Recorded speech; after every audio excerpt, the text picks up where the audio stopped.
माझ्या बाजूला हा जो काळ्या कलरचा आंबा दिसतोय याचं नाव ब्लॅक कस्तुरी आहे, ज्याला की काळा कस्तुरी असं देखील म्हणलं जातं. हा जो आंबा आहे इंडोनेशिया वगैरे या देशामध्ये घेतला जात होता, परंतु आता हा महाराष्ट्रामध्ये आणि आपल्या भारतामध्ये देखील चांगल्या प्रकारे त्याचं उत्पादन सुरू झालेलं आहे.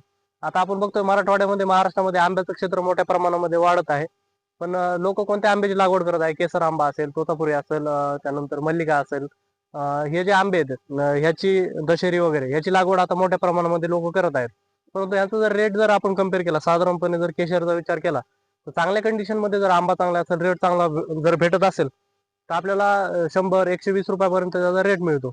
परंतु आंब्याची लागवड जर वाढत असेल तर तिथं आपल्याला आंबे पण अशी निवडणं गरजेचं आहे ज्याला रेट चांगला भेटेल. तर हा जो आंबा बघताय, तर ह्याला म्हणजे मी सहज याची प्राइस चेक करून बघितली, तर मला तिथं 400-500 रुपये किलो पर्यंत याची प्राइस तिथं दिसून आली.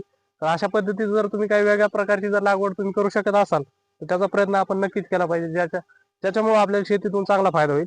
तुम्ही म्हणत असाल की हे म्हणजे लाल कलरचे पानं दिसतात, असं नवीन आंब्याला लालच कलरचे येतात असं नाही. आता मागच्या साईडला बघताय, तिकडे जे झाडं लावलेले आहेत त्याचे जे पान आहेत, नवीन फुटवा आहे तो पूर्णपणे हिरवा दिसतोय आपल्याला. आणि ह्या साईडला जे आहेत हे विषेक झाडं बघताय तुम्ही, पूर्णपणे असे ब्लॅकिश कलरचे पानं दिसतात.